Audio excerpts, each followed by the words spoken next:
Renata lewat dengan mobilnya dan melihat Adi menolong pengemis. Ia tertawa sinis ke asistennya. Orang miskin tolong orang miskin, buat apa? Namaku Adi. Aku tinggal di bawah jembatan layang di pinggir kota Jakarta, tepatnya di bawah jembatan Cakung Lama, di sebuah kolong yang dulunya hanya tempat parkir liar, tapi kini menjadi rumah bagi puluhan orang seperti aku, yang tak punya tempat lain untuk pulang. Kalau hujan turun, air merembes dari celah beton, dan lantai basah jadi tempat berkembang biaknya nyamuk. Tapi aku tak pernah mengeluh. Aku tahu, masih banyak yang lebih parah dari Kudot. Aku baru saja berusia 20 tahun, tapi hidup sudah mengajarkanku lebih dari apa yang diajarkan sekolah. Ayah dan ibuku meninggal saat aku masih duduk di kelas 5 SD. Ayahku seorang buruh bangunan, ibuku penjual gorengan keliling. Mereka mati dalam kecelakaan kerja. Bangunan yang mereka bangun roboh karena pondasi rapuh, dan mereka berdua tertimpa beton. Aku ingat hari itu dengan jelas. Polisi bilang itu kecelakaan, tapi tetangga bilang ada korupsi di baliknya. Tapi siapa yang peduli? Orang miskin mati. Berita cuma 3 hari di koran. Lalu dilupakan Dot. Sejak saat itu, aku hidup sendiri. Aku tinggal di gubuk kecil milik tetangga baik hati Bu Rina, sampai aku cukup besar untuk bekerja. Umur 15, aku mulai menjadi pemulung. Awalnya malu. Rasanya seperti dunia ini menertawakanku. Tapi lama-lama, aku sadar. Rasa malu tak bisa mengisi perut. Maka aku terus mengais. Dari satu tempat pembuangan KE tempat lain, mencari botol. Plastik, kardus, kaleng bekas.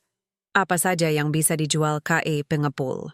Rumahku sekarang adalah tenda terpal biru yang kuberi nama Rumah Harapan.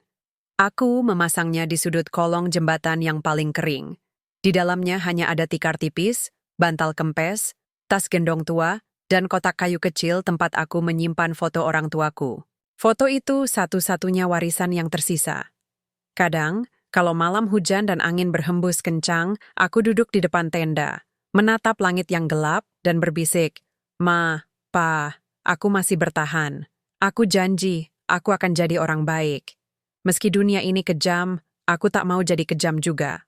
Pagi ini seperti biasa, aku bangun sebelum subuh. Udara lembab dan dingin menusuk tulang, tapi aku tak punya selimut tebal. Aku hanya mengenakan kaos oblong bolong dan celana panjang yang sudah lusuh. Aku mengikat tali sepatu bututku, yang sudah ditambal 5 kali, lalu memungut keranjang anyaman dari rotan yang kubuat sendiri dari batang rotan bekas. Itu alat kerjaku Dot. Aku mulai menyusuri trotoar di sepanjang jalan raya. Lampu jalan masih menyala, tapi langit sudah mulai memerah di timur.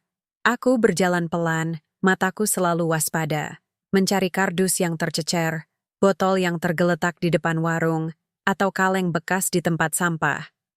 Setiap barang kecil adalah harapan. Rp500 dari botol plastik bisa buat beli nasi bungkus. Rp1.000 dari kardus bisa buat beli sabun. Rp5.000 dari kaleng bisa buat bayar sewa tempat penitipan keranjang di pengepul. Tapi bukan cuma itu, aku juga selalu membawa plastik kecil untuk menyisihkan makanan jika dapat rezeki lebih. Kadang aku beli nasi dari warung langganan, lalu kubagi 2. Satu untuk aku, satu untuk Eko, anak kecil yang tinggal di dekat halte bus. Ia masih 6 tahun, tapi sudah ikut orang tuanya mengemis. Aku tidak bisa bayar sekolahnya, tapi setidaknya aku bisa kasih makan. Ibu Rina, tetanggaku di kolong jembatan, sering bilang, "Adi, kamu baik banget. Padahal hidup susah, masih aja mikirin orang lain." Aku cuma tersenyum. Aku ingat kata-kata ibuku dulu. Orang miskin boleh tak punya uang, tapi jangan sampai tak punya hati. Hari ini aku menuju KE kawasan industri di ujung timur Jakarta. Di sana banyak pabrik besar, dan biasanya ada tumpukan kardus dari pengiriman barang. Tapi aku harus hati-hati. Banyak satpam yang tidak suka pemulung masuk area pabrik. Beberapa kali aku diusir, bahkan ditendang, tapi aku tak pernah melawan. Aku percaya, kekerasan hanya akan melahirkan kekerasan. Aku lebih memilih pergi daripada berkelahi. Saat aku tiba di gerbang pabrik Pramudia Group, aku melihat tumpukan kardus besar di samping tempat sampah. Hati kecilku bersorak. Tapi sebelum sempat aku ambil, seorang satpam berbadan besar berteriak, "Hei, Pemulung, jangan dekat-dekat sini. Ini area perusahaan. Pergi kamu. Aku mengangguk pelan. Maaf, Pak. Saya cuma mau ambil kardus yang sudah dibuang. Dibuang apanya? Ini masih bisa dipakai. Pergi, atau saya lapor polisi. Bentaknya sambil mengacungkan senter dot. Aku mundur perlahan. Hati terasa sesak. Bukan karena marah, tapi karena sedih. Akiu tahu mereka tak peduli. Bagi mereka, aku hanya sampah yang mengganggu pemandangan bersih dan rapi dari gedung pencakar langit yang megah di belakang pagar besi itu. Tapi aku tak menyerah. Akiu berjalan ke samping gang sempit di samping pabrik. Di sana, aku menemukan kardus yang sudah sobek dan basah, tapi masih bisa dijual meski harganya rendah. Aku mulai mengumpulkannya, memilah yang masih layak, melipatnya rapi. Tanganku kotor, kuku hitam, tapi aku tetap tersenyum. Setiap kardus adalah doa. Setiap botol adalah harapan. Saat aku sedang asyik mengumpulkan, aku melihat seorang wanita turun dari mobil mewah warna putih, seperti mobil artis di sinetron. Ia memakai gaun panjang, sepatu hak tinggi, dan tas kulit mahal. Rambutnya dikepang rapi, wajahnya cantik tapi dingin seperti es. Ia berdiri di depan mobilnya yang mogok, sambil berteriak ke asistennya. Kenapa ini bisa mati di tempat kumuh begini? Cepat panggil mekanik. Aku ragu-ragu. Tapi melihatnya kesulitan, aku mendekat. Bu, saya bisa bantu dorong mobilnya ke bengkel terdekat. Di ujung jalan ada bengkel kecil. Ia menatapku dari ujung rambut sampai kaki. Matanya penuh kebencian, seolah aku makhluk asing yang tak seharusnya ada di dekatnya. Jangan sentuh mobil saya. Kotor, lihat tanganmu, hitam semua, enyah kamu. Aku mundur, hati terasa perih, tapi aku tetap berkata pelan. Saya hanya ingin membantu, Bu. Ia tertawa sinis, lalu mengeluarkan uang receh dari dompetnya. Ini, ambil. Tapi jangan ganggu saya lagi. Dasar sampah masyarakat. Jangan harap bisa jadi apa-apa dengan tangan kotor dan otak kosong. Uang itu, Rp1.000, dia lempar ke tanah. Aku memungutnya bukan karena butuh, tapi karena tidak enak melihat uang diinjak-injak. Aku bersihkan debunya, lalu masukkan ke saku. Tapi hatiku berbisik. Suatu hari, aku akan membuktikan bahwa aku bukan sampah. Aku manusia. Dan aku punya hati. Aku kembali ke keranjangku, melanjutkan pekerjaan. Hari masih panjang. Langit mulai terang. Jakarta bangkit, dan aku juga harus bangkit. Meski dunia ini meremehkanku, aku percaya, kebaikan itu seperti benih. Ditanam dalam diam, tumbuh dalam sunyi, dan suatu hari akan berbuah lebih dari yang kau bayangkan. Aku tak tahu bahwa wanita itu bernama Renata. Aku tak tahu bahwa mobilnya mogok bukan kebetulan. Aku tak tahu bahwa di balik semua ini ada seorang pria tua yang menyamar sebagai pengemis, yang kelak akan mengubah hidupku selamanya. Tapi yang kusadari sekarang, aku mungkin pemulung. Aku mungkin kumal. Aku mungkin tak punya apa. Tapi aku punya hati. Dan hatiku masih utuh. Itu yang membuatku tetap berjalan, meski kakiku lelah. Itu yang membuatku tetap tersenyum, meski dunia ini seringkali tak tersenyum padaku. Hari itu, setelah kejadian dengan wanita di mobil putih, aku kembali ke pengepul untuk menjual hasil rongsokanku. Keringat membasahi punggung, mataku pedih karena asap knalpot dan debu jalan raya, tapi hatiku lega. Aku berhasil mengumpulkan cukup banyak kardus dan botol, hasilnya sekitar Rp25.000. Cukup buat makan 3 hari, bayar sewa tempat penitipan keranjang, dan masih sisa buat beli obat Purina yang sedang batuk. Aku mampir ke warung nasi langganan, Pak Juna. Warungnya kecil, tenda biru, hanya 2 meja plastik, tapi nasinya hangat dan lauknya selalu cukup. Aku pesan nasi dengan tempe goreng dan teh tawar. Sebelum makan, aku bungkus 1 porsi lagi. Untuk Eko. Anak itu biasanya tidur di dekat halte jam segini, jadi aku bergegas ke sana. Saat aku tiba, Eko sedang duduk memeluk kakinya, matanya sayu. Ibunya, Bu Tini, sedang mengemis di perempatan. Lapar, Eko? Tanyaku sambil memberinya bungkusan nasi. Ia mengangguk, lalu tersenyum lemah. Terima kasih, Mas Adi. Nanti kalau aku besar, aku mau jadi kayak Mas. Baik. Aku tertawa kecil. Jangan jadi kayak Mas, kamu harus sekolah. Nanti kamu jadi dokter atau insinyur. Kamu bisa lebih dari aku. Ia mengangguk-angguk, tapi aku tahu. Di dalam hati kecilnya, mimpi itu terasa jauh. Di dunia ini, anak jalanan tidak punya akses KE sekolah. Kartu identitas saja tidak punya. Bagaimana mau daftar? AKU duduk di sampingnya, makan pelan-pelan. Jakarta mulai panas. Langit biru, tapi udara pengap. Di seberang jalan, truk-truk besar keluar dari pabrik Pramudia Group, membawa kontainer besar. AKU menatap gedung pencakar langit itu dari kejauhan. Tinggi, bersih, berkilau, dunia yang sangat jauh dari tempatku sekarang. Aku pernah dengar dari Bu Rina, perusahaan itu punya program CSR, tanggung jawab sosial. Katanya, mereka bantu sekolah, bangun masjid, bahkan buka lapangan kerja. Tapi sampai sekarang aku tak pernah merasakan satu pun dari itu. Malah satpamnya yang paling sering mengusir kami. Siang itu, aku kembali ke kolong jembatan untuk istirahat. Tenda terpalku sudah agak miring karena angin tadi pagi. Aku perbaiki, lalu rebahan di tikar. Tubuhku pegal-pegal. Tapi sebelum sempat tertidur, aku mendengar suara langkah kaki pelan. Aku membuka mata perlahan. Di dekat tendaku, seorang pria tua duduk di atas kardus bekas. Badannya kurus, baju compang-camping, wajahnya penuh keriput, rambutnya putih acak-acakan. Ia memegang mangkok plastik retak, tangan gemetar. Pengemis. Aku duduk. Pak, mau minum? Saya ada air mineral. Ia mengangguk pelan. Aku ambil botol air dari tas, berikan padanya. Ia minum pelan-pelan, tangannya masih gemetar. Terima kasih, Nak. Lapar, Pak? Tanyaku. Ia mengangguk lagi. Aku buka tas kecilku, mengeluarkan roti tawar yang kusimpan dari pagi. Roti, sisa dari warung Pak Juna yang tidak terjual. Kuberikan padanya. Ia memakannya dengan lahap, tapi perlahan, seolah takut sakit perut. Terima kasih. Kamu baik, Nak, bisiknya. Aku tersenyum. Saya dulu pernah seperti Bapak. Ditinggal sendiri, makan dari sisa orang. Jadi saya tahu rasanya. Ia menatapku lama. Matanya berkaca-kaca. Kamu punya hati yang bersih. Dunia ini kejam, tapi kamu tetap bersinar. Aku tertawa kecil. Bersinar? Saya kan kumal, Mas. Lihat tangan saya. Hitam semua. Hati tidak dilihat dari tangan, katanya pelan. Tapi dari apa yang kau beri tanpa diminta. Kami ngobrol sebentar. Ia bilang namanya Pak Darmo, sama seperti ayahku. Aku tersentak. Tapi mungkin kebetulan.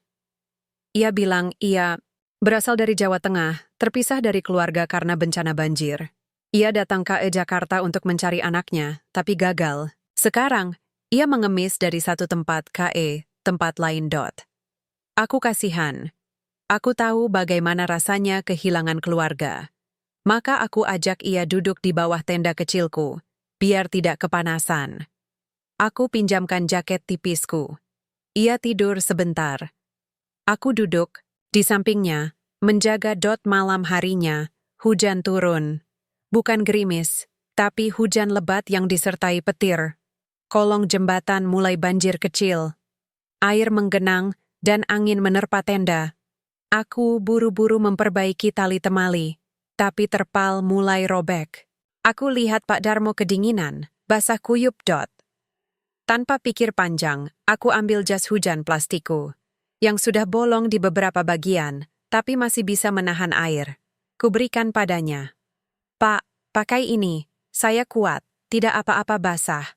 Ia menolak. Tidak, Nak. Kamu yang butuh. Kamu masih muda. Saya bisa tahan, Pak. Tapi Bapak tua, nanti sakit. Saya tidak mau lihat orang baik jatuh sakit karena hujan.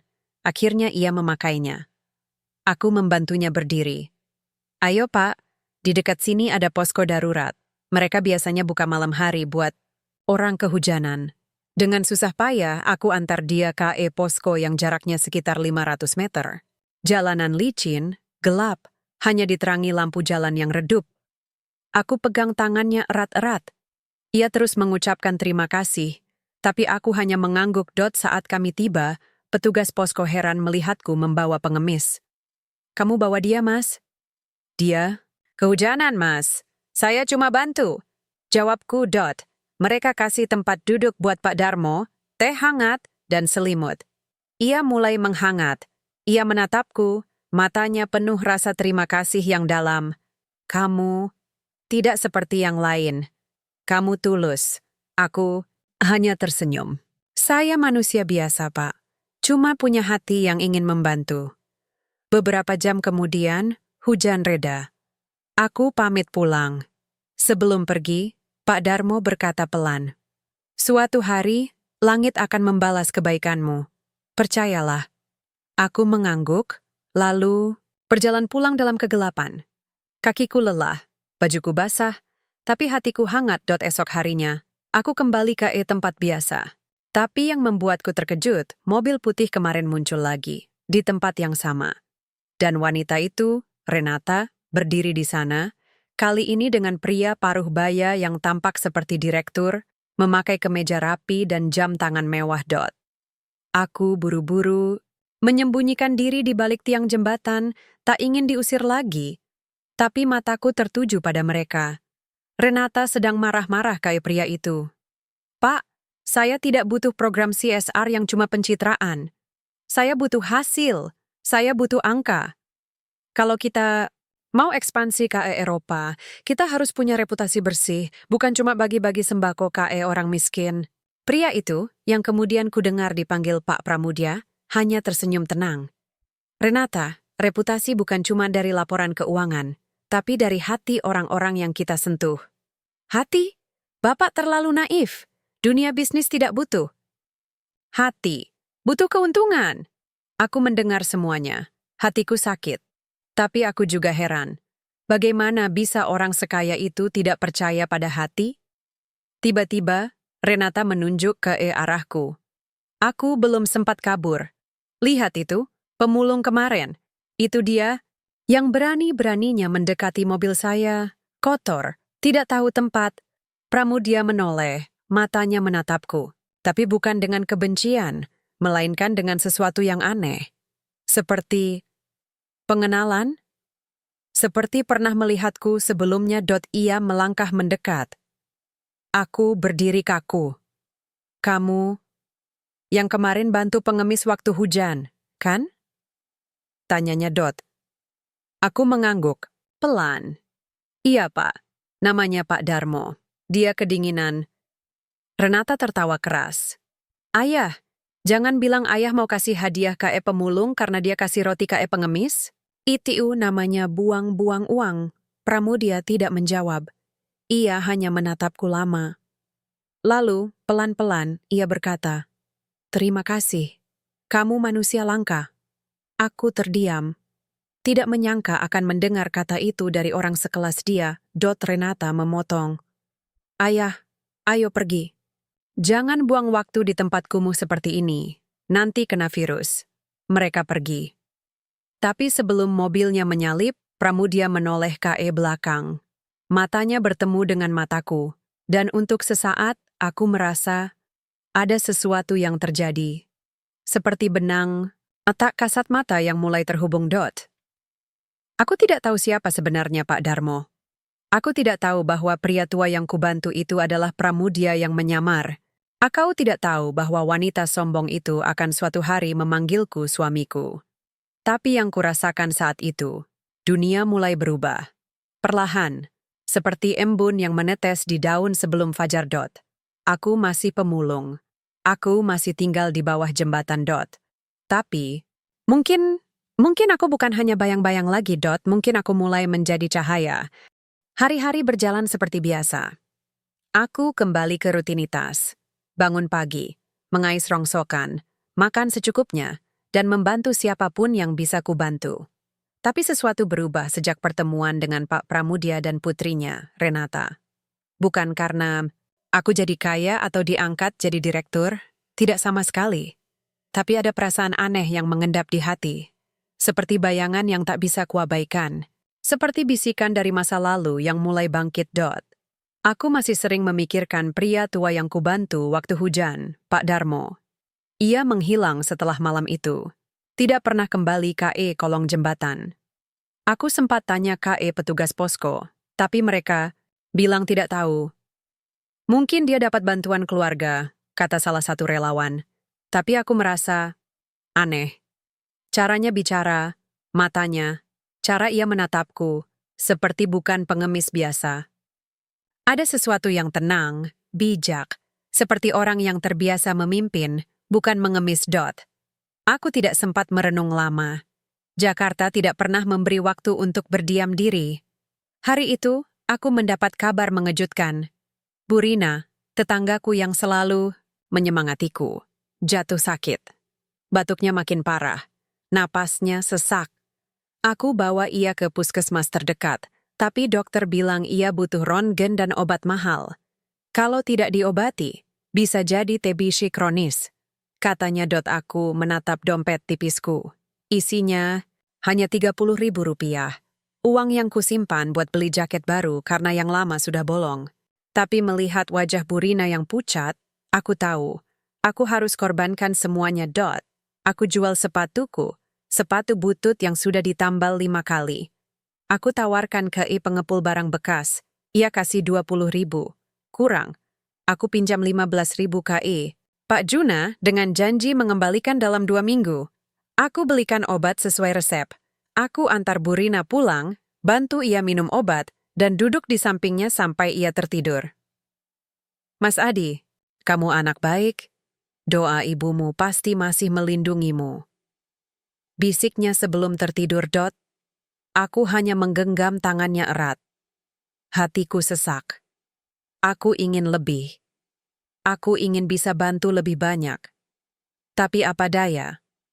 Aku hanya pemulung yang bisa menghitung uang perak-perak.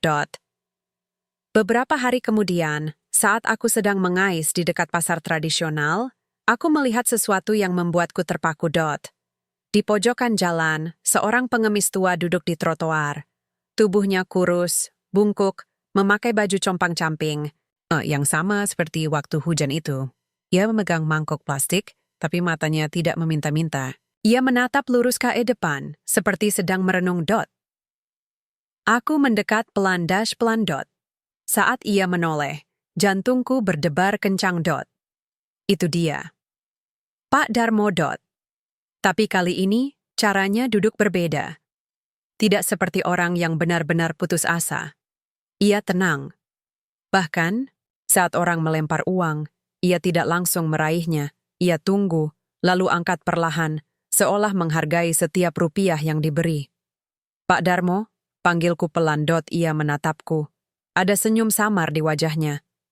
Kamu datang lagi, Nak. Saya. Kira Bapak hilang. Saya dah cari-cari, tapi tidak ketemu. Hidup seperti sungai, Nak. Kadang mengalir ke tempat yang tak terduga. Katanya pelan. Aku duduk di sampingnya meski trotoar kotor dan panas. Pak, sebenarnya Bapak dari mana? Saya ingin bantu cari keluarga Bapak. Ia tertawa kecil. Keluarga? Kadang bukan darah yang menyatukan, tapi hati. Aku bingung. Tapi aku merasa ada sesuatu yang lebih dalam dari perkataannya. Pak, kenapa Bapak jadi pengemis? Bapak pintar bicara, tidak seperti pengemis lain. Ia menatapku lama. Matanya edlem seperti bisa melihat sampai ke dasar jiwaku. Aku sedang menguji dunia, Nak. Melihat siapa yang masih punya hati di tengah gemerlap uang dan kekuasaan. Menguji? Maksudnya? Ya. Aku ingin tahu apakah masih ada manusia yang menolong tanpa pamrih, yang memberi tanpa mengharapkan balas, yang melihat manusia, bukan statusnya. Aku terdiam. Hatiku bergetar. Lalu, hasilnya? Ia menatapku, dan kali ini matanya berkaca-kaca. Kamu, Nak. Kamu satu-satunya yang benar-benar melihatku sebagai manusia. Bukan sebagai pengemis, bukan sebagai beban, tapi sebagai seseorang yang butuh pertolongan. Aku menunduk. Tidak menyangka kata-kataku waktu hujan masih diingatnya. Saya cuman melakukan yang seharusnya, bisikku. Banyak yang tahu apa yang seharusnya. Tapi sedikit yang melakukannya, katanya. Kamu luar biasa, Adi. Aku terkejut. Bagaimana Bapak tahu nama saya? Ia tersenyum. Aku tahu banyak hal tentangmu, termasuk bahwa kamu anak dari Darmo, sahabatku yang dulu. Darahku serasa membeku. Ayah saya? Bapak kenal ayah saya? Wajahnya berubah. Ada duka yang dalam. Ya anak, aku mengenalnya. Kita bisnis bersama. Kami membangun sesuatu dari nol. Tapi suatu hari, ia dikhianati, dituduh korupsi. Padahal, ia bersih. Aku tidak bisa membantunya. Saat ia butuh, aku diam. Dan aku menyesal seumur hidup. Aku menatapnya, napas berat. Cerita ini seperti mimpi. Ayahku pernah punya sahabat kaya, pernah punya bisnis, tapi kenapa tidak pernah kudengar? Siapa bapak sebenarnya? Tanyaku. Suara gemetar. Ia menarik napas panjang. Lalu, perlahan, ia berkata, namaku Pramudia. Aku pemilik Pramudia Group. Dan aku menyamar sebagai pengemis untuk menguji moral orang-orang di sekitarku, termasuk putriku sendiri. Aku mundur perlahan. Dunia seakan berputar. Pramudia. Nama yang sering kudengar di berita. Pengusaha besar. Miliarder. Pemilik gedung pencakar langit yang dulu kukira tak akan pernah menyentuh dunia sepertiku. Dan dia, menyamar jadi pengemis? Tapi, kenapa Bapak menyamar jadi saya? Aku hampir tidak bisa melanjutkan kalimat. Karena aku ingin tahu siapa yang benar-benar peduli. Aku ingin tahu apakah anak sahabatku yang kutinggalkan dalam kemiskinan masih punya hati yang suci. Dan kamu membuktikannya. Aku terdiam, air mata menggenang. Bukan karena sedih, tapi karena akhirnya ada yang mengakui keberadaanku. Bukan sebagai sampah masyarakat, tapi sebagai anak dari seorang pria baik. Saya tidak tahu semua ini, bisikku. Tidak ada yang tahu, nak. Termasuk Renata. Aku menyesal tidak pernah mencarimu setelah ayahmu meninggal. Aku pikir kamu diasuh keluarga lain. Tapi ternyata, kamu hidup seperti ini. Sendiri. Bertahan. Di jalanan. Ia menatapku. Matanya penuh penyesalan. Aku gagal melindungi ayahmu. Aku tidak boleh gagal lagi melindungi anaknya. Aku tidak bisa berkata apa-apa. Hanya air mata yang mengalir. Pramudia mengeluarkan kartu dari saku bajunya yang compang-camping. Kartu nama mewah dengan logo emas. Pramudia Group Chairman. Ia menyerahkannya padaku. Besok pagi, datang ke kantor pusat. Lantai 15. Minta bertemu dengan saya. Bukan sebagai pengemis, tapi sebagai seseorang yang harus kuperbaiki hidupnya. Aku menggenggam kartu itu erat-erat. Rasanya seperti pegangan terakhir dari jurang kehidupan yang selama ini menjatuhkanku. Tapi, saya tidak punya baju bagus, tidak punya ijazah. Saya bahkan tidak pernah sekolah menengah. Yang kubutuhkan bukan ijazah, katanya. Tapi hati. Dan kamu punya lebih dari cukup. Ia berdiri perlahan, bahunya tidak lagi bungkuk. Ia menepuk pundakku. Kamu bukan nasib buruk, Adi. Kamu adalah harapan yang tertunda. Lalu ia pergi, berjalan pelan di tengah keramaian pasar, tapi langkahnya berbeda, tidak seperti pengemis, seperti seorang raja yang kembali dari pelayaran panjang. Aku duduk di trotoar, memandang kartu nama itu. Hujan mulai turun rintik-rintik, tapi aku tidak peduli. Aku hanya memeluk kartu itu seperti harta karun. Untuk pertama kalinya dalam hidup, aku merasa dilihat. Bukan sebagai pemulung, bukan sebagai orang kumal, bukan sebagai sampah masyarakat. Tapi sebagai Adi. Anak dari Darmo. Dan mungkin anak dari seseorang yang akhirnya datang untuk menebus dosa. Aku tidak tahu apa yang menungguku di lantai 15 besok. Aku tidak tahu bagaimana reaksi Renata. Aku tidak tahu apakah dunia atas akan menerimaku. Tapi satu hal yang pasti, aku tidak akan lari. Karena kali ini, kebaikanku bukan hanya dibalas. Kali ini, kebaikanku membawaku pulang. Malam itu, aku tidak bisa tidur. Aku duduk di depan tenda, memandang langit Jakarta yang jarang kelihatan bintangnya karena polusi cahaya. Di tangan kananku, masih kugenggam erat kartu nama Pramudia. Emasnya berkilau samar di bawah lampu tempel, yang redup. Chairman Pramudia Group. Kata-kata itu terasa asing, seperti mimpi yang belum kuyakini. Aku bolak-balik memikirkan semua yang terjadi siang tadi. Pak Pramudia, pengusaha besar yang menyamar jadi pengemis, mengaku sebagai sahabat. Ayahku baik, ibu tahu siapa aku. Ini menyesal. Dia ingin memperbaiki hidupku. Tapi apakah ini nyata? AKU mencubit lenganku. Sakit. Aku masih hidup. Masih di kolong jembatan. Masih pemulung. Tapi hatiku sudah tidak berada di sini lagi. Aku membayangkan gedung pencakar langit itu. Lantai 15. Ruang rapat mewah. Orang-orang berdasi. Lift. Yang cepat. Dunia yang selama ini hanya kulihat dari kejauhan. Seperti penonton di luar bioskop yang hanya bisa memandang layar dari luar. Aku tidak punya baju bagus. Tidak punya sepatu pantofel. Bahkan jam tangan pun tidak pernah kumiliki. Bagaimana? Aku bisa masuk KE tempat seperti itu? Apa yang akan mereka pikir saat melihatku? Pasti tertawa. Pasti bilang, ini pemulung nyasar. Tapi lalu aku ingat kata-kata Pak Pramudia. Yang kubutuhkan bukan ijazah, tapi hati. Dan kamu punya lebih dari cukup. Aku menarik napas dalam-dalam. Aku bukan siapa-siapa. Tapi aku bukan pengecut. Aku harus datang. Keesokan paginya, aku bangun lebih awal dari biasanya. Aku mandi di kran umum dekat pos satpam, menggunakan sabun bekas yang kusimpan. Aku pakai kaos oblong putih yang paling bersih. Masih ada noda di ketiak, tapi sudah kusikat habis-habisan. Celana panjangku kujahit kembali di bagian robek, dan sepatu bututku kusikat sampai hitamnya keluar lagi. Meski solnya sudah tipis. Aku tidak punya dasi, tidak punya kemeja. Tapi aku punya sesuatu yang lebih. Kejujuran. Sebelum berangkat, aku mampir KE warung Pak Juna. Aku beli 2 bungkus roti tawar dan 1 botol air mineral. Buat apa, Mas Adi? Mau bawa bekal? Tanya Pak Juna. Aku menggeleng. Bukan. Buat... Oh, dibagi. Kalau nanti ketemu orang yang kelaparan di jalan. Ia mengangguk, matanya bersinar. Wah, makin mulia aja kamu, Mas. Aku hanya tersenyum. Aku tidak merasa mulia. Aku hanya tidak ingin melupakan dari mana aku berasal. Perjalanan KE kantor pusat Pramudia Group. Memakan waktu 2 jam dengan angkot dan kereta. Jakarta macet seperti biasa.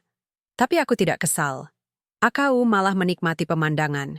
Ibu-ibu berjualan, kerupuk, anak-anak sekolah seragam rapi, pedagang asongan yang sigap menghindar dari Satpol PP. Dunia yang sama, tapi kali ini aku merasa sedang menuju sesuatu. Saat aku tiba di depan gedung, jantungku berdebar kencang. Gedung itu menjulang setinggi langit. Kaca reflektifnya memantulkan cahaya matahari seperti istana. Di depannya, taman rapi, patung logam, dan deretan mobil mewah. Parkir rapi. Orang-orang keluar masuk dengan pakaian rapi, membawa laptop dan tas kulit. Aku berdiri di luar, seperti orang tersesat. Aku hampir berbalik pergi. Tapi tiba-tiba, pintu kaca otomatis terbuka.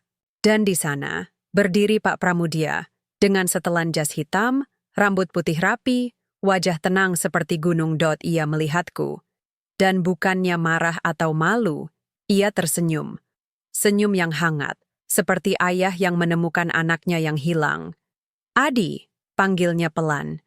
Kamu datang. Aku menunduk. Iwaya, Pak, saya datang. Ia mengulurkan tangan. Ayo masuk, kita bicara. Aku ragu. Tapi, kamu tidak perlu takut. Hari ini, kamu bukan tamu. Kamu keluarga. Kata itu menusuk hatiku. Keluarga. Aku tidak pernah merasa punya keluarga sejak orang tuaku tiada. Sekarang, seorang pengusaha besar menyebutku keluarga. Aku mengikuti langkahnya masuk. Orang-orang menatapku. Beberapa bisik-bisik. Aku tahu apa yang mereka pikirkan. Siapa ini? Pemulung nyasar, karyawan baru. Tapi Pak Pramudia tidak peduli. Ia membawaku langsung ke lift pribadi, naik KE lantai 15. Ruangan kerjanya luas. Dinding kaca, meja kayu besar, lukisan mahal, dan pemandangan. Jakarta dari atas. Ia duduk di kursi kulitnya, lalu menunjuk kursi di depannya. Duduk, nak. Aku duduk kaku, tanganku berkeringat. Aku takut merusak kursi. Sebelum kita bicara, aku mau kamu makan dulu, katanya Dot. Aku terkejut. Saya tidak lapar, Pak. Tidak. Kamu harus makan. Aku tahu kamu belum sarapan layak. Aku tahu jauh kamu datang. Ia menekan tombol interkom. Sekretaris, bawa makanan untuk 2 orang. Dan tutup jadwal saya sampai siang. Beberapa menit kemudian, seorang wanita muda membawa nampan, nasi goreng, ayam goreng, buah, dan teh hangat. Makanan yang mewah bagi orang sepertiku, Dot. Tapi aku tidak langsung makan, Dot. Aku mengeluarkan 2 bungkus roti tawar dari tas. Pak, saya bawa ini. Tadi di jalan, saya lihat seorang bapak tua tidur di emperan toko. Kelaparan. Boleh saya kasih ini? Dulu? Saya tidak tega. Pramudia menatapku lama. Lalu, pelan-pelan, ia mengangguk. Ya, boleh. Aku keluar, mencari bapak tua itu, yang ternyata memang ada di depan minimarket sebelah gedung. Aku berikan roti dan air. Ia menangis. Terima kasih, nak. Tuhan memberkati kamu. Aku kembali ke ruangan. Pak Pramudia masih duduk, matanya berkaca-kaca. Kenapa, Pak? Tanyaku. Kamu tidak berubah. Padahal kamu tahu hari ini bisa jadi titik balik hidupmu. Tapi kamu masih memilih membantu orang lain. Aku mengangguk. Karena kalau saya lupa menolong, saya bukan diri saya lagi. Ia menarik napas panjang. Adi, tahukah kamu, ayahmu dulu juga begitu? Ia pernah membagi gajinya untuk membantu tetangganya yang diusir dari kontrakan. Ia bilang, uang bisa dicari, tapi hati yang baik tidak bisa dibeli. Aku menunduk. Mendengar ayahku dipuji oleh orang sebesar ini, rasanya seperti ia hidup kembali. Adi, lanjutnya, aku ingin mengangkatmu sebagai anakku. Secara hukum, secara batin. Aku ingin menebus penyesalanku karena tidak bisa menyelamatkan keluargamu dulu. Kamu bukan hanya pewaris bisnisku, kamu pewaris hatiku. Aku terdiam.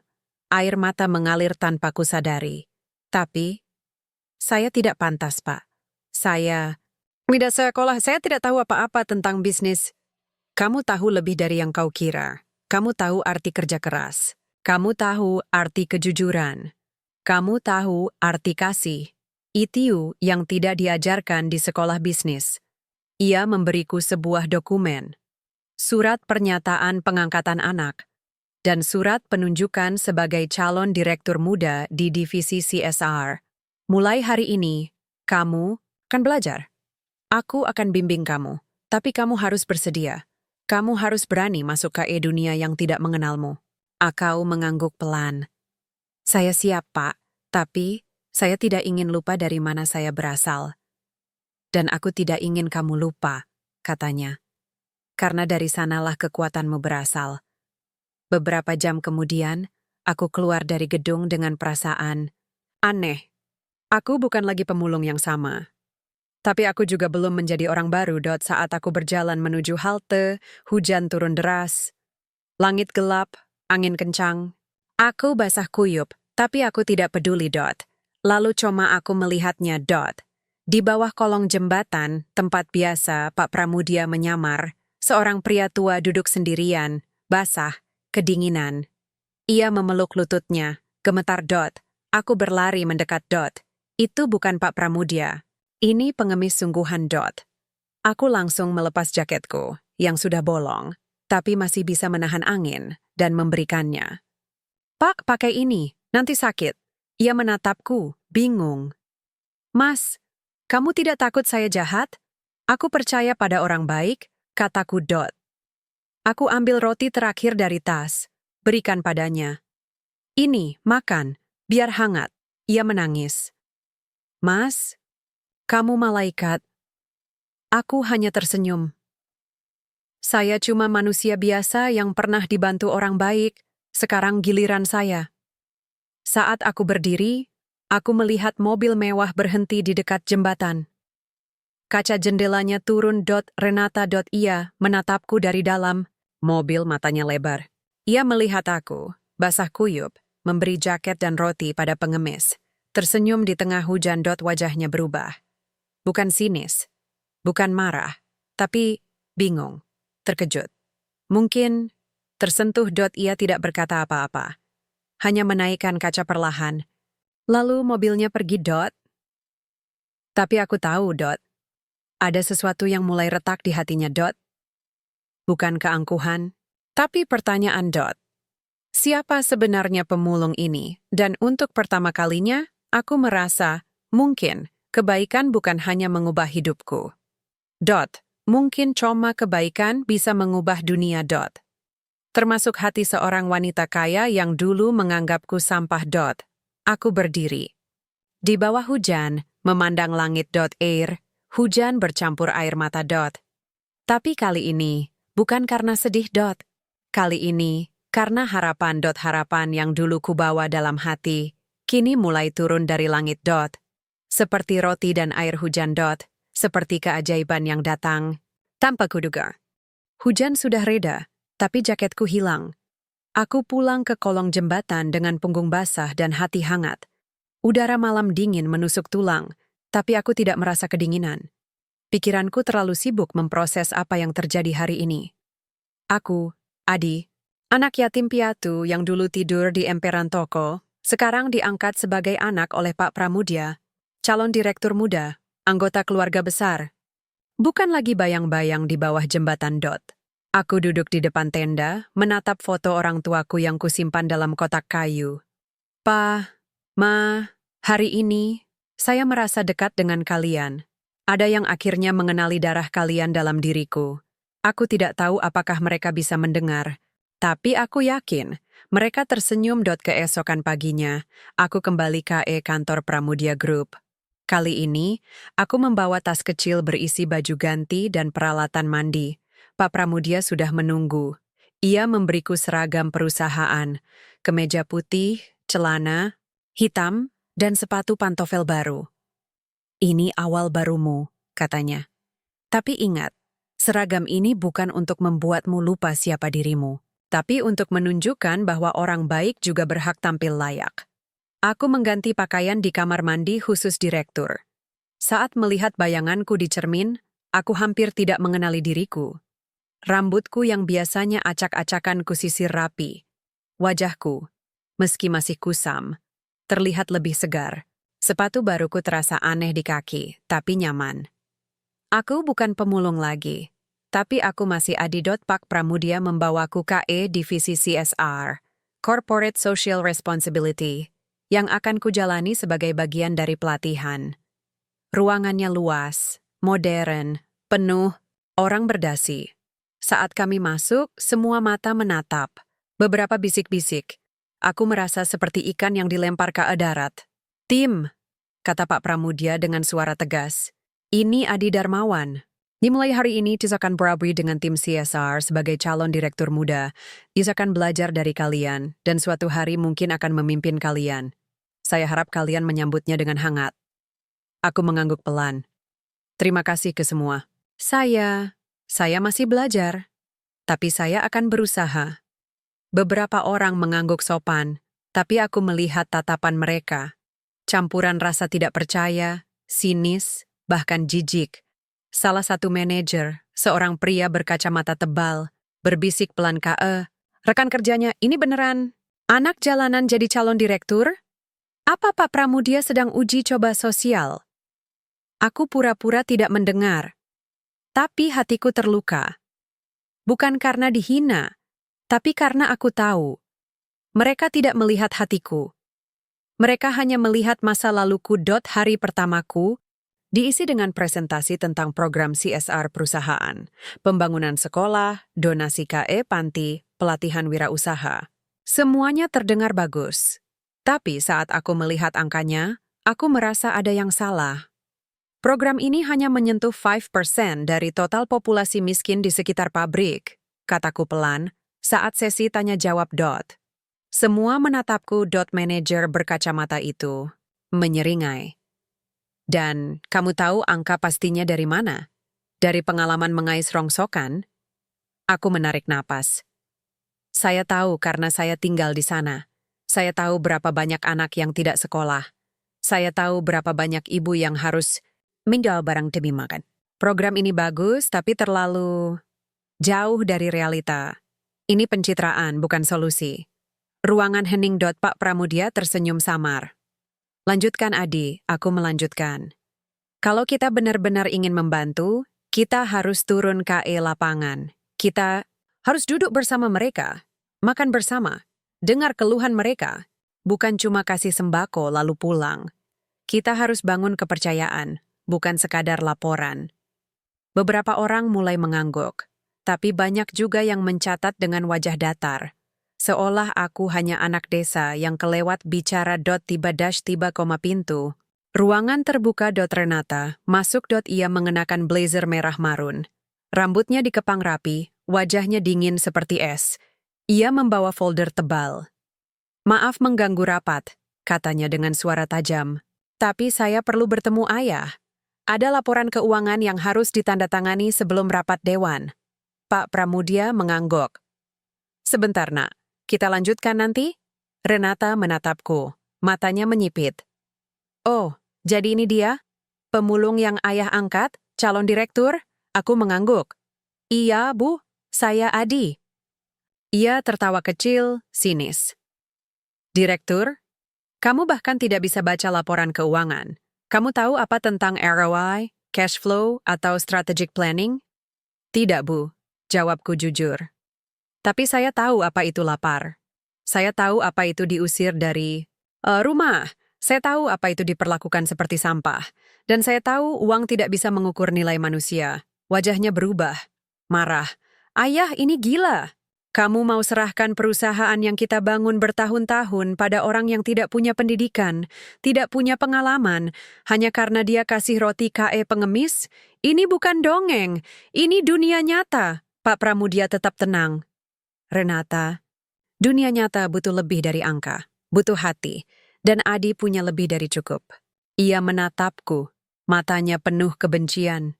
Hatinya boleh baik, tapi otaknya kosong. Jangan hina perusahaan kita dengan emosional semata. Lalu ia pergi, membanting pintu. Aku menunduk, tapi bukan karena malu, karena sedih. Aku tidak membenci Renata. Aku hanya merasa ia tidak melihat dunia seperti yang kulihat. Setelah rapat, Pak Pramudia memanggilku. Jangan pedulikan kata-katanya, Nak.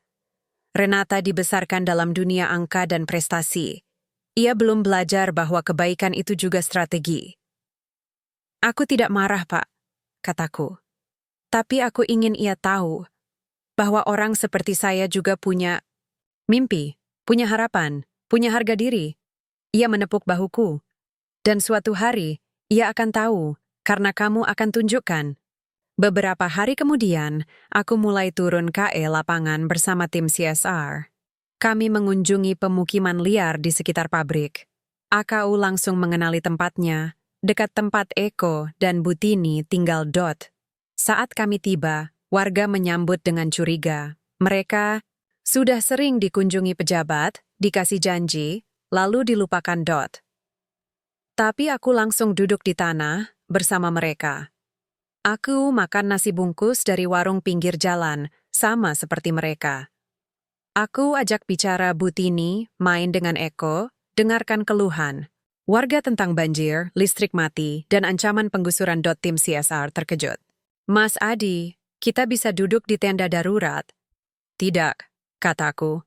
Kalau kita ingin mereka percaya, kita harus jadi bagian dari mereka. Bukan tamu yang datang lalu pergi. Satu persatu, hati warga mulai terbuka. Mereka mulai cerita. Mereka butuh akses air bersih. Mereka butuh tempat penitipan anak. Mereka butuh pelatihan kerja. Aku mencatat semuanya. Bukan di laptop, tapi di buku tulis kecil. Yang kubeli dari warung kelontong.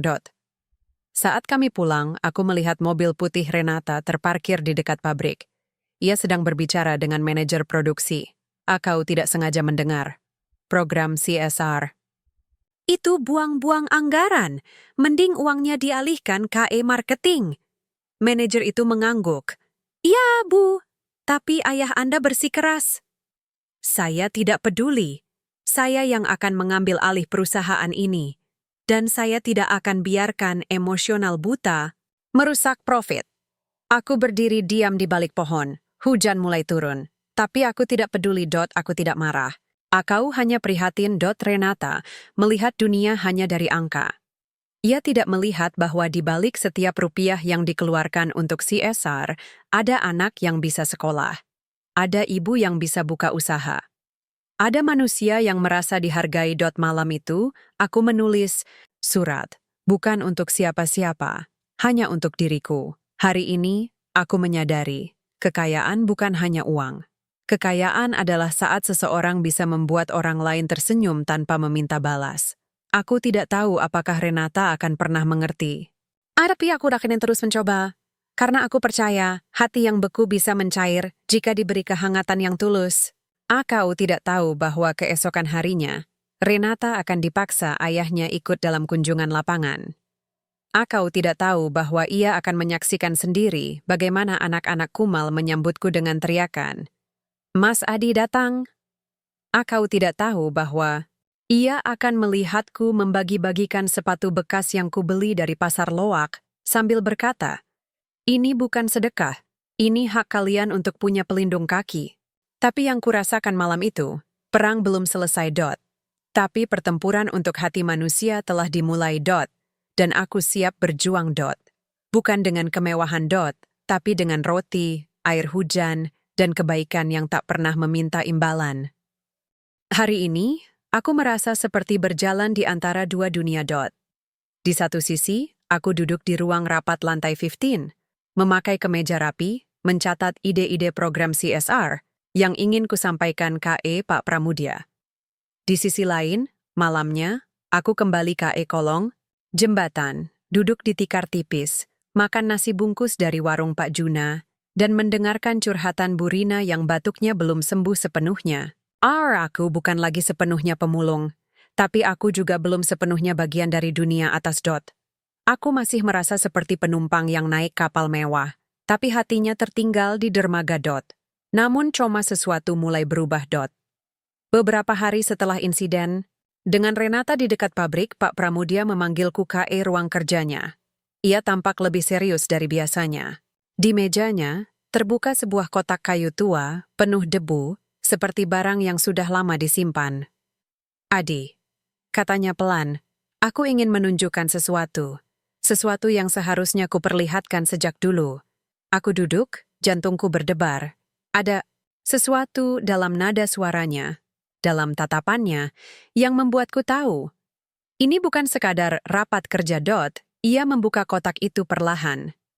Di dalamnya ada foto-foto kuning, surat-surat lama, dan sebuah buku harian berkulit coklat. Lalu ia mengeluarkan sebuah foto besar. Aku memandangnya. Darahku membeku. Di foto itu, dua pria berdiri di depan gedung kecil, tertawa lebar.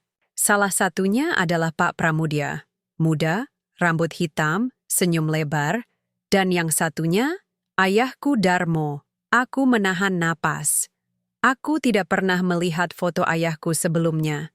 Hanya dari deskripsi Bu Rina. Tapi ini nyata. Ia tampak kuat, ramah, memakai kemeja kotak-kotak, tangan bersalaman dengan Pak Pramudia. Ini ayah saya?" Bisikku, suara gemetar. Pak Pramudia mengangguk. "Ya, Nak, ini Darmo, sahabatku, rekan bisnis. Dan satu-satunya orang yang pernah mempercayaiku, sesaku senak pria bawan."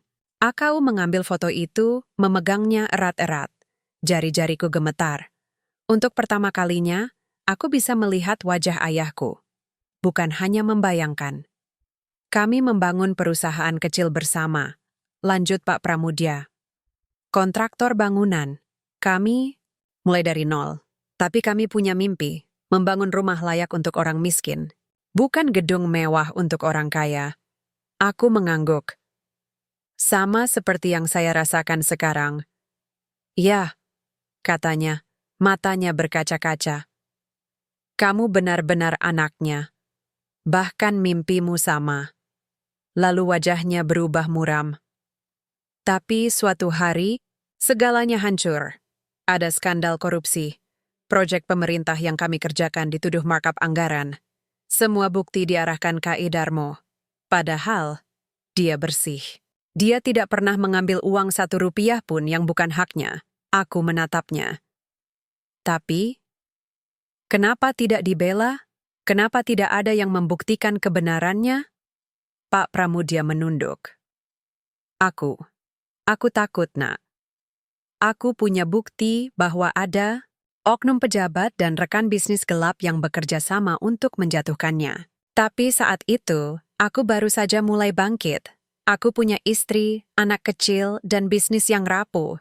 Aku takut kalau aku bersuara, aku juga akan dihancurkan. Maka, aku diam. Aku terdiam. Hatiku sesak. Bukan karena marah, tapi karena aku mengerti. Dunia ini kejam, dan terkadang orang baik pun harus bertahan. Darmo di penjara, lanjutnya, suara bergetar. Tapi sebelum vonis dijatuhkan, ia kabur. Ia ingin melindungi kamu dan ibumu. Tapi, keesokan harinya, ia ditemukan tewas. Kecelakaan. Mobilnya terjun ke jurang. Polisi bilang kecelakaan. Tapi aku selalu curiga. Aku yakin, itu pembunuhan. Aku menutup mulut. Air mata mengalir tanpa kusadari. Ayahku tidak mati karena kecelakaan biasa. Ia dikhianati, dijatuhkan, dan dibiarkan seorang diri. Dan ibuku, tanyaku pelan. Ibumu sakit hati, stres. 3 bulan kemudian, ia meninggal karena serangan jantung. Kamu masih kecil. Aku mencoba mencarimu, tapi kau sudah dipindahkan ke panti asuhan kecil di pinggiran kota. Lalu panti itu tutup. Aku kehilangan jejakmu. Ia menatapku, air mata mengalir di pipinya yang tua. Aku menyesal, Nak. Aku menyesal tidak berani membela sahabatku. Aku menyesal tidak mencarimu lebih keras. Aku gagal melindungi keluargamu. Maka sekarang, aku tidak akan gagal lagi. Aku tidak bisa berkata apa-apa. Aku hanya memeluk foto itu erat-erat. Rasanya seperti memeluk ayahku yang sudah lama hilang. Kamu bukan hanya anak yang kuangkat karena rasa bersalah, katanya. Kamu anak yang seharusnya kuperlakukan seperti putraku sejak dulu. Darah Darmo mengalir dalam dirimu. Hati Darmo hidup dalam dirimu. Dan aku akan menebus semua yang terjadi. Aku menatapnya. Pak, saya tidak butuh uang. Saya tidak butuh jabatan. Saya hanya ingin tahu siapa saya. Dan sekarang, saya tahu. Saya anak dari pria yang berani, yang jujur, yang peduli. Pak Pramudia mengangguk. Dan kamu meneruskan warisannya. Lebih baik dari yang kubayangkan. Malam itu, aku tidak bisa tidur. Aku duduk di depan tenda, memandang langit. Foto ayahku kugenggam erat. Di sampingku, buku harian ayahku yang diberikan Pak Pramudia terbuka di halaman pertama. Di sana tertulis dengan tinta biru yang sudah memudar. Untuk Adi, anakku tersayang, jika kamu membaca ini kelak, ingatlah, uang bisa habis, gelar bisa dicuri. Tapi hati yang tulus tidak akan pernah pudar. Jadilah manusia yang diingat bukan karena kekayaannya, tapi karena kebaikannya. AKU menangis. Tidak karena sedih. Tapi karena akhirnya, aku tahu. Aku bukan anak nasib buruk. AKU bukan sampah masyarakat. AKU bukan pemulung yang tidak berharga. Aku adalah Adi Darmawan. Anak dari pria yang berani berdiri untuk kebenaran. Anak dari pria yang lebih memilih kejujuran daripada kekayaan. Dan sekarang, aku punya kesempatan untuk melanjutkan warisannya. Bukan dengan kekuasaan, tapi dengan kebaikan. Keesokan harinya, aku datang ke kantor dengan tekad baru. Aku tidak lagi merasa seperti orang asing. Aku tahu dari mana aku berasal. Aku tahu siapa ayahku. AKU tahu mengapa aku diberi kesempatan ini. Aku masuk KE ruang tim CSR. Hari ini kami akan merancang program pelatihan kerja untuk warga sekitar pabrik. AKU langsung membuka presentasi yang sudah kusiapkan semalam. Kita tidak butuh pelatihan formal yang mahal, kataku. Kita butuh pelatihan yang nyata. Menjahit, memperbaiki sepatu, memasak, membuat kerajinan dari barang bekas. Kita ajarkan keterampilan yang bisa langsung menghasilkan uang. Manajer berkacamata itu menyeringai. Oh, jadi kita mau jadi kursus jahit gratis? Apa ini CSR atau warung pinggir jalan? Aku menatapnya tenang. Ini CSR yang nyata, bukan pencitraan, tapi solusi. Kalau kita bisa bantu satu ibu buka usaha kecil, itu lebih berarti daripada kasih 1.000 sembako yang habis dalam seminggu. Pak Pramudia masuk, mengangguk setuju. Saya setuju dengan Adi. Mulai sekarang, CSR kita ubah arah. Lebih fokus pada pemberdayaan, bukan hanya bantuan. Tiba-tiba, pintu terbuka. Renata masuk. Wajahnya dingin seperti biasa. Tapi kali ini, ada sesuatu yang berbeda. Ia membawa tas, tapi tidak langsung bicara. Ia duduk di belakang, mendengarkan. Saat presentasiku selesai, ia berdiri. Program ini tidak akan menghasilkan ROI dalam waktu dekat, katanya. Tapi, aku penasaran. Boleh aku ikut kunjungan lapangan minggu depan? Semua terdiam. Aku menatapnya. Iya, Bu, tentu saja. Ia mengangguk. Aku ingin lihat, apakah program warung pinggir jalan ini benar-benar bekerja? Ia pergi tanpa menoleh. Tapi aku tahu, ada celah kecil di hatinya yang mulai retak. Bukan karena uang. Bukan karena angka. Tapi karena rasa ingin tahu. Dan mungkin awal dari harapan. Aku tidak tahu bahwa minggu depan Renata akan melihat langsung bagaimana Eko, anak jalanan yang kuberi makan, menangis saat diberi sepatu pertamanya. Aku tidak tahu bahwa ia akan menyaksikan seorang ibu memelukku sambil berkata, "Mas Adi, anak saya bisa sekolah karena Bapak." Aku tidak tahu bahwa ia akan pulang dengan mata berkaca-kaca dan malam itu menangis di kamarnya untuk pertama kalinya dalam 10 tahun. Tapi yang kurasakan saat itu, perjalanan bukan hanya tentang mengubah nasibku. Tapi tentang mengubah hati. Satu persatu. Seperti hujan yang perlahan mencairkan tanah yang keras. Hari ini, aku merasa seperti berdiri di ambang sesuatu yang besar. Bukan karena aku akan naik jabatan atau karena uangku bertambah. Tapi karena untuk pertama kalinya, aku merasa bahwa hidupku punya tujuan yang lebih dalam dari sekadar bertahan. Aku bukan lagi Adi si pemulung yang hanya ingin makan 3 kali sehari. Aku adalah Adi Darmawan, putra dari pria yang berani, dan kini anak dari pria yang ingin menebus dosa. Setelah pengakuan Pak Pramudia tentang masa lalu ayahku, segalanya terasa berbeda. Aku tidak memandangnya sebagai orang kaya yang menyelamatkanku. Aku memandangnya sebagai ayah yang akhirnya menemukan jalan pulang. Dan aku adalah bagian dari perjalanannya. Pagi ini, ia memanggilku ke ruang kerjanya. Kali ini, suasana berbeda. Tidak ada dokumen bisnis, tidak ada laporan keuangan. Hanya 2 kursi, secangkir kopi, dan jendela yang membuka pemandangan Jakarta dari ketinggian. Adi, katanya pelan, aku sudah bicara dengan pengacaraku. Aku akan mengajukan pengangkatan resmi kamu sebagai anakku secara hukum. Suratnya, sudah siap. Dan aku juga akan mengumumkanmu sebagai pewaris sah Pramudia Group dalam rapat dewan minggu depan. Aku terdiam, jantungku berdebar kencang.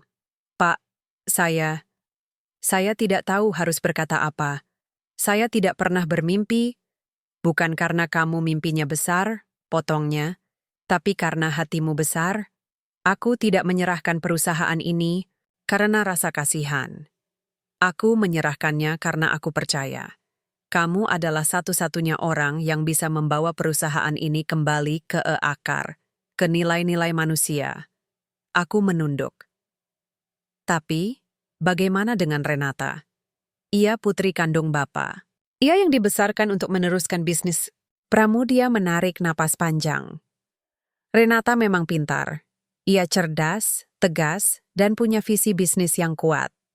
Tapi selama ini, aku terlalu sibuk membangun perusahaan, sampai lupa membangun hatinya. Aku mengajarkannya angka, bukan empati. Aku mengajarkannya Menang bukan peduli. Dan sekarang, aku harus memperbaikinya. Bukan dengan menyalahkan, tapi dengan menunjukkan bahwa kebaikan bukan kelemahan. Aku mengangguk pelan.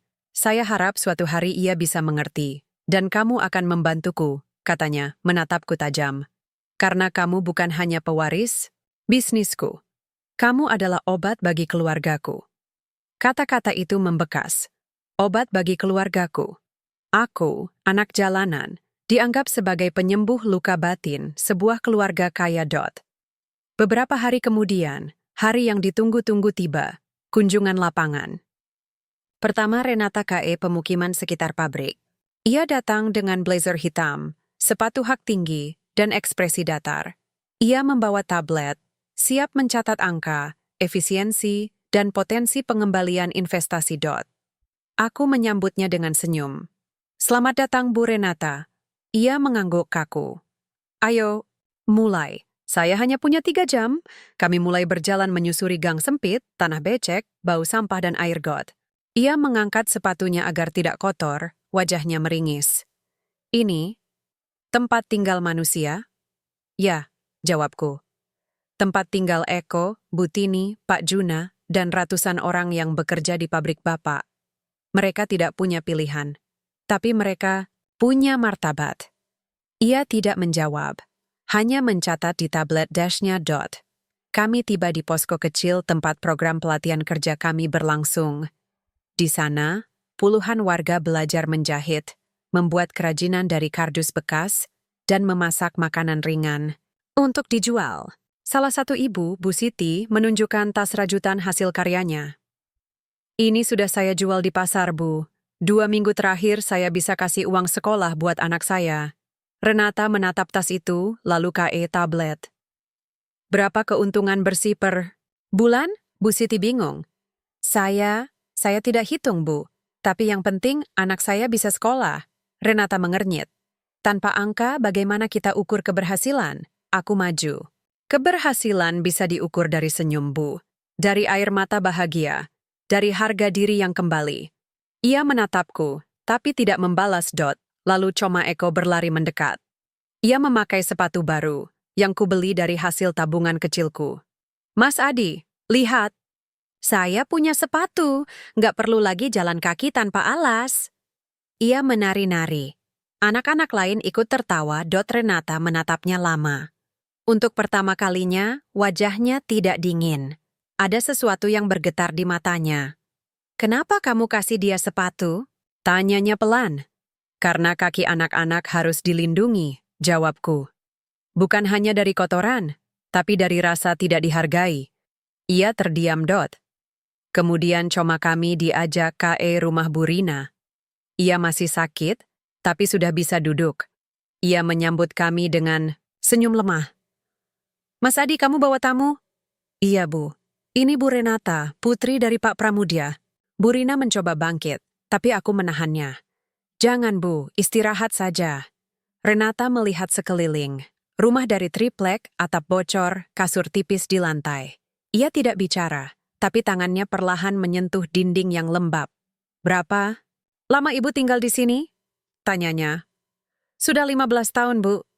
Sejak suami saya meninggal. Saya jualan gorengan, tapi sekarang nggak kuat lagi. Batuk terus. Renata menatapku. Kamu yang bantu obatnya? Iya. Saya jual sepatu buat beli obat. Ia menunduk. Lama. Lalu koma tanpa kata. Ia membuka tasnya, mengeluarkan dompet, dan menyerahkan uang, 5 juta rupiah kepadaku. Beliin Bu Rina obat yang lebih bagus, dan bawa dia ke rumah sakit. Aku terkejut. Bu, ini terlalu banyak. Sudah ambil, potongnya, suaranya masih tajam, tapi tidak dingin lagi. Saya tidak suka lihat orang sakit karena tidak mampu. Aku mengangguk. Terima kasih, Bu. Di perjalanan pulang, ia berjalan diam. Tidak mencatat, tidak mengeluh. Hanya menatap jalanan, wajahnya murung. Saat mobilnya akan pergi, ia menoleh padaku. Besok, saya ingin datang lagi. Tanpa tim. Hanya saya dan kamu. Aku mengangguk. Saya tunggu, Bu. Mobilnya pergi. Tapi kali ini, aku tidak merasa ia pergi dari dunia kami. Aku merasa ia mulai masuk dot. Beberapa hari kemudian, Pak Pramudia mengadakan rapat Dewan Direksi. Aku diundang hadir. Untuk pertama kalinya, semua mata menatapku saat aku masuk. Beberapa bisik-bisik, aku duduk di samping Pak Pramudia. Ia berdiri. Dewan yang saya hormati. Hari ini, saya ingin mengumumkan keputusan penting. Setelah melalui pertimbangan panjang, saya memutuskan untuk mengangkat Adi Darmawan sebagai anak saya secara hukum dan sebagai calon penerus Pramudia Group. Gelombang suara langsung meledak. Pak, ini tidak masuk akal. Ia tidak punya latar belakang bisnis. Apakah ini uji coba sosial? Kita ini perusahaan, bukan LSM. Pramudia mengangkat tangan.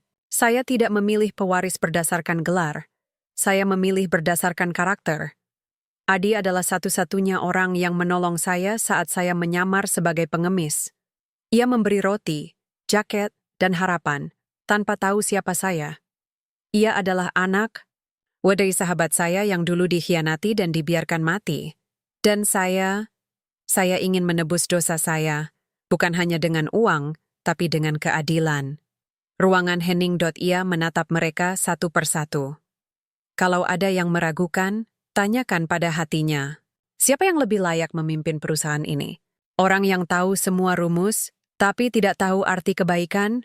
Atau orang yang tahu arti kebaikan dan ingin mengajarkan itu pada semua orang? Tidak ada yang berani bicara. Aku menatapnya, mataku berkaca-kaca. Ia bukan hanya ayah angkat.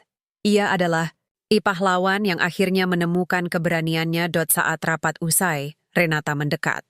Ia tidak bicara. Tapi ia menatapku lama. Lalu, pelan-pelan, ia berkata, "Ayah, memang benar, kamu beda. Aku hanya mengangguk. Saya tetap Adi, Bu. Tidak akan berubah." Ia menarik napas. "Mungkin, saya yang harus berubah." Aku tersenyum. "Kebaikan bukan milik orang miskin, Bu. Kebaikan milik siapapun yang mau." Kau sepakai Arai. Malam itu, aku kembali ke kolong jembatan. Tapi hatiku tidak lagi merasa terbelah.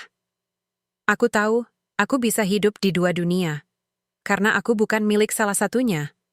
Aku milik kebenaran. Dan kebenaran itu sederhana. Hati yang tulus. Lebih berharga dari emas. Hari pertamaku sebagai calon direktur resmi di Pramudia Group terasa seperti berjalan di atas kaca tipis. Di satu sisi, aku diangkat tinggi oleh Pak Pramudia. Di sisi lain, aku tahu, tidak semua orang di sini menerimaku. Banyak yang melihatku sebagai anak emosional, pemulung yang naik pangkat karena belas kasihan, atau bahkan boneka yang digerakkan oleh rasa bersalah sang chairman. Tapi aku datang bukan untuk membuktikan bahwa aku layak karena diangkat oleh Pak Pramudia. Aku datang untuk membuktikan bahwa kebaikan bisa menjadi fondasi bisnis yang kuat. Aku tiba pagi-pagi. Memakai seragam resmi perusahaan, kemeja putih, dasi simpel, dan sepatu pantofel yang masih terasa asing di kakiku. Saat aku masuk lift, beberapa karyawan menunduk. Tidak menyapaku, tidak menatapku. Seperti aku hantu yang tidak seharusnya ada di gedung ini. Tapi aku tetap tersenyum. Aku tidak datang untuk dicintai. Aku datang untuk mengubah. Rapat pertamaku sebagai anggota tim direktur diadakan di ruang utama lantai 18. Saat aku masuk, suasana langsung berubah. Beberapa manajer senior saling berbisik. Salah satunya, Pak Harun, direktur operasional, pria parubaya dengan wajah tegas dan suara keras, menatapku dengan sinis. "Jadi ini dia calon pewaris? Anak yang kemarin masih mengais botol plastik?" Katanya keras. Cukup untuk semua mendengar. Aku duduk tenang. "Iya, Pak Harun, saya Adi, dan saya siap belajar." "Belajar?" Tawanya keras. "Kita bukan sekolah dasar. Kita perusahaan multinasional." Pokoknya kalau di camp tidak tahu pada apa yang lebih baik kembali ke kolong jembatan saja. Jangan rusak reputasi perusahaan. Darahku mendidih, tapi aku menarik napas. Aku tahu, kemarahan hanya akan membuatku terlihat lemah. Saya mungkin tidak tahu banyak tentang laporan keuangan atau manajemen operasional, kataku pelan, tapi cukup keras agar semua mendengar. Tapi saya tahu apa itu kelaparan. Saya tahu apa itu diperlakukan seperti sampah. Dan saya tahu, perusahaan sebesar ini bisa jadi lebih dari sekadar mesin uang. Bisa jadi harapan. Pak Harun tertawa. Harapan, kita tidak jual mimpi, nak. Kita jual produk. Dan produk butuh profit, bukan puisi. Pak Pramudia, yang duduk di kepala meja, tidak langsung membela. Ia hanya menatapku, memberi isyarat. Ini ujianmu. Hadapi sendiri. Aku menatap seluruh peserta rapat. Kalau perusahaan ini terus hanya fokus pada profit, tanpa peduli pada manusia di sekitarnya, maka suatu hari rakyat akan membencinya. Dan saat itu terjadi, tidak akan ada yang mau beli produk kita, meski harganya gratis. Ruangan Hening. Lalu, salah satu direktur muda, Bulina, mengangguk. Dia punya poin. Kemarin, warga sekitar pabrik Cakung mau demo. Mereka marah karena limbah dan penggusuran. Kalau bukan karena program CSR Mas Adi yang turun langsung, bisa jadi sudah ricuh. Pak, Arun mendengus. CSR itu cuma biaya, bukan aset. Tapi kalau tidak ada CSR, tanyaku, berapa biaya keamanan tambahan yang harus kita keluarkan saat terjadi protes? Berapa kerugian saat produksi terhenti? Berapa nilai reputasi yang hilang di media? Ia terdiam. Aku melanjutkan. Saya ingin ubah cara pandang kita. CSR bukan beban. CSR adalah investasi sosial. Kita bantu warga, mereka dukung kita. Kita hormati lingkungan, alam tidak balas dendam. Ini bukan filantropi. Ini strategi jangka panjang. Pak Pramudia akhirnya angkat bicara. Saya setuju. Mulai sekarang, CSR akan dinaikkan anggarannya, dan Mas Adi yang akan memimpin langsung. Gelombang protes kembali muncul. Tapi kali ini, tidak semua ikut. Beberapa direktur muda tampak tertarik. Aku tahu, pertempuran belum selesai. Tapi setidaknya, pintu sudah terbuka. Beberapa minggu berikutnya, aku mulai menerapkan program CSR yang benar-benar menyentuh akar masalah. AKU tidak hanya bagi-bagi sembako. AKU bangun pusat pemberdayaan komunitas, PPK, di sekitar pabrik, tempat warga bisa belajar keterampilan, dapat pinjaman mikro, dan akses kesehatan murah. Aku libatkan langsung para pekerja pabrik. Banyak dari mereka adalah warga lokal. Aku ajak mereka jadi relawan, jadi mentor. Aku buat sistem, satu karyawan wajib bina satu keluarga miskin. Bukan sebagai amal, tapi sebagai tanggung jawab sosial bersama. Hasilnya perlahan, mulai terlihat. Anak-anak yang dulu mengemis, sekarang belajar baca tulis di posko pendidikan gratis. Ibu-ibu yang dulu hanya bisa menjual gorengan, kini punya usaha kecil bermodal pinjaman dari dana CSR. Bahkan, salah satu warga, Pak Juna, berhasil buka warung kelontong kecil dengan bantuan pelatihan keuangan dari timku. Tapi yang paling mengguncang, tidak ada lagi protes di sekitar pabrik. Padahal cuma 2 bulan lalu, warga hampir membakar gerbang karena isu penggusuran. Sekarang mereka datang ke acara perusahaan dengan senyum. Mereka bilang, kami merasa dihargai. Suatu sore, saat aku sedang memantau program di lapangan, aku melihat sesuatu yang membuatku terdiam. Renata. Ia datang sendiri. Tidak dengan mobil, mewahnya. Ia memakai kaos sederhana, celana panjang, sepatu kets. Ia duduk di posko pelatihan, memperhatikan seorang ibu yang sedang belajar menjahit. Ia tidak bicara, hanya menatap. Aku mendekat pelan-pelan. Bu Renata, ada yang bisa saya bantu? Ia menoleh. Untuk pertama kalinya, matanya tidak dingin. Saya ingin tahu, kenapa kamu rela korbankan waktu, tenaga, bahkan uangmu untuk orang-orang yang tidak akan pernah membalas? Aku duduk di sampingnya. Karena dulu, saya juga yang tidak bisa berbalas. Tapi ada orang saya yang tetap menolong saya. Dan sekarang, saya ingin jadi orang itu bagi yang lain. Ia menunduk. Ayah bilang, kamu menolongnya saat ia jadi pengemis, padahal kamu sendiri kelaparan. Iya, tapi saya percaya, kebaikan itu seperti benih. Kita tanam, meski tidak tahu kapan akan tumbuh. Tapi suatu hari, pasti berbuah. Ia menatapku lama. Saya selama ini pikir, keberhasilan diukur dari jabatan, gaji, dan penghargaan. Tapi kamu dihormati tanpa gelar, dicintai tanpa kekayaan. Bagaimana bisa? Aku tersenyum. Karena saya tidak berusaha dihormati. Saya hanya berusaha jadi baik. Ia terdiam, lalu pelan-pelan ia berkata, mungkin selama ini saya salah. Mungkin uang bukan ukuran segalanya. Aku tidak menjawab, tapi hatiku bersyukur. Karena untuk pertama kalinya, Renata tidak melihatku sebagai ancaman.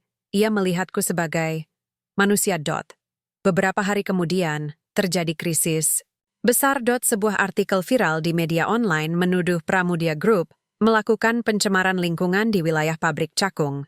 Foto-foto air sungai yang hitam, ikan mati, dan warga batuk-batuk disebar luas.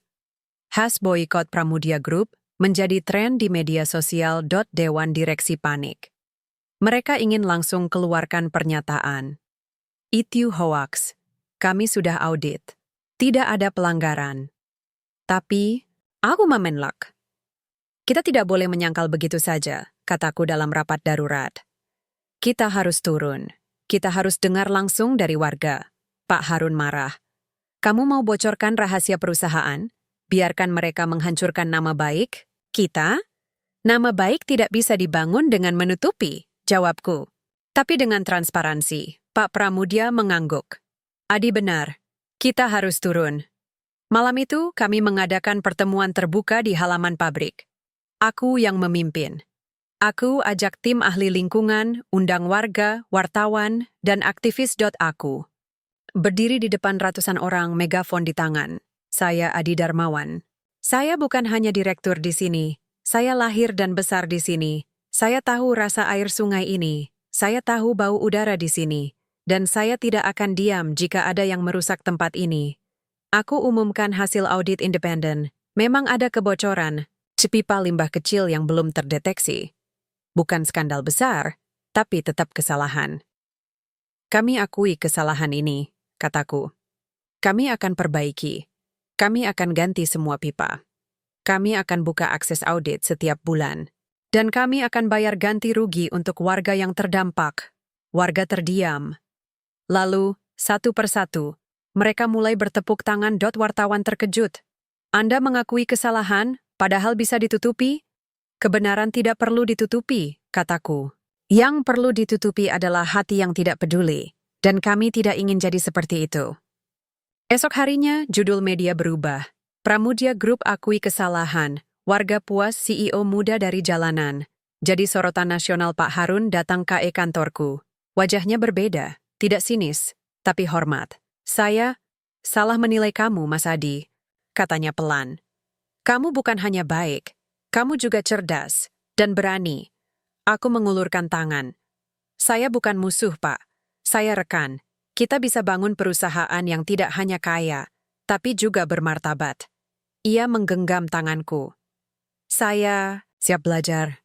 Malam itu, aku pulang ke kolong jembatan, tapi bukan untuk tidur. AKU membawa seorang reporter yang ingin mewawancarai Bu Rina dan Eko.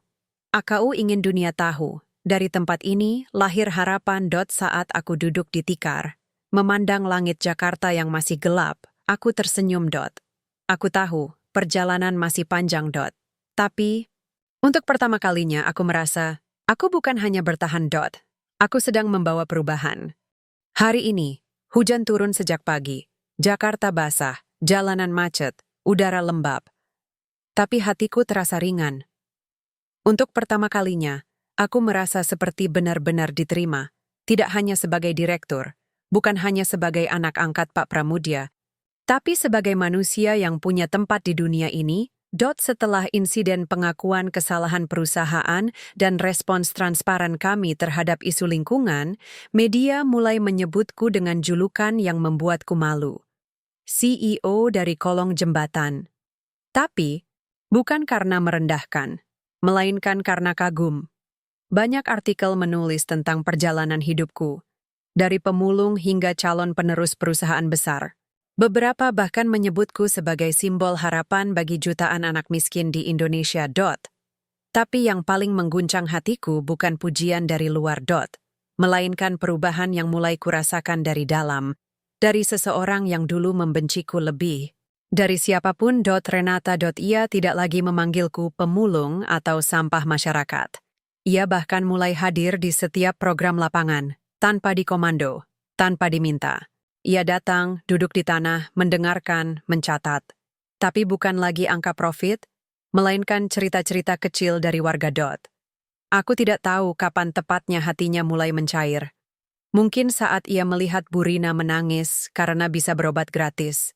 Mungkin saat Eko memeluknya tanpa ragu dan berkata, "Bu cantik, nanti kalau saya besar, saya kasih Bu sepatu baru."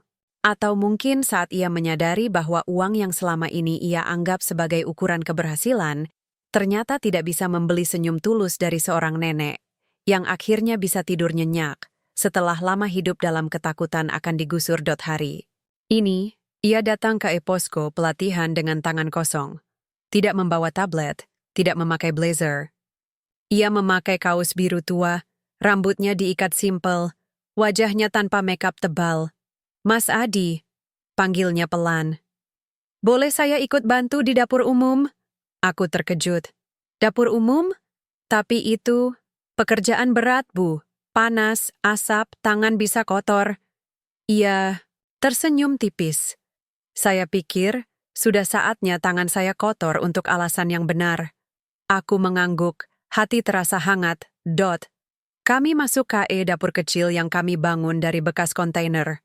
Asap mengepul, panci besar berisi nasi, ibu-ibu sibuk, mengaduk sayur. Aroma bumbu rempah memenuhi udara.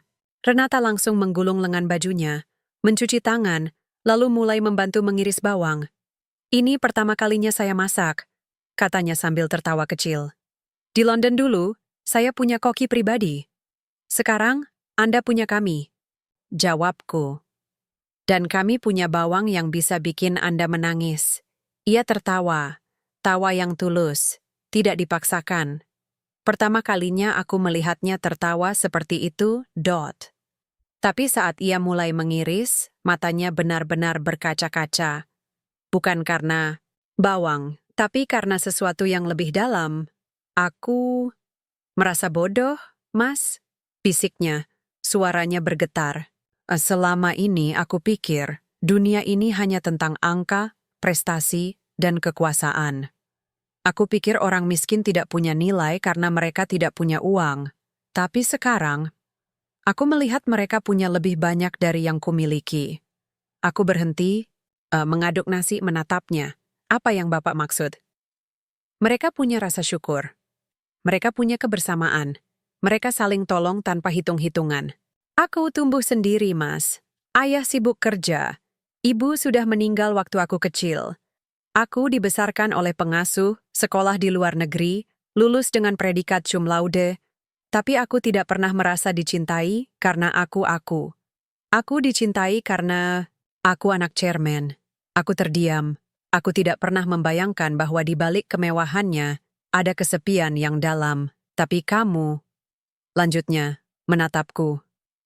"Kamu hidup di tenda terpal, makan nasi seadanya, tapi kamu selalu tersenyum. Kamu tidak punya apa-apa, tapi kamu selalu memberi. Bagaimana bisa kamu tetap baik di tengah semua ini?" Aku menarik napas. "Karena aku percaya, Mas, bahwa setiap manusia punya cahaya. Bahkan di tempat paling gelap, dan aku percaya Tuhan tidak pernah memberi ujian yang melebihi kekuatan kita. Kau miskin, tapi aku punya hati. Dan selama hatiku masih berdetak, aku akan terus berbagi." Ia menunduk, lama. Lalu, pelan-pelan, air mata mengalir di pipinya. Tidak dicegah, tidak disembunyikan. "Maaf," bisiknya. "Maaf karena dulu aku meremehkan kamu. Maaf karena aku bilang kamu sampah. Kamu lebih manusia dari siapapun yang pernah aku kenal." Aku tidak langsung menjawab.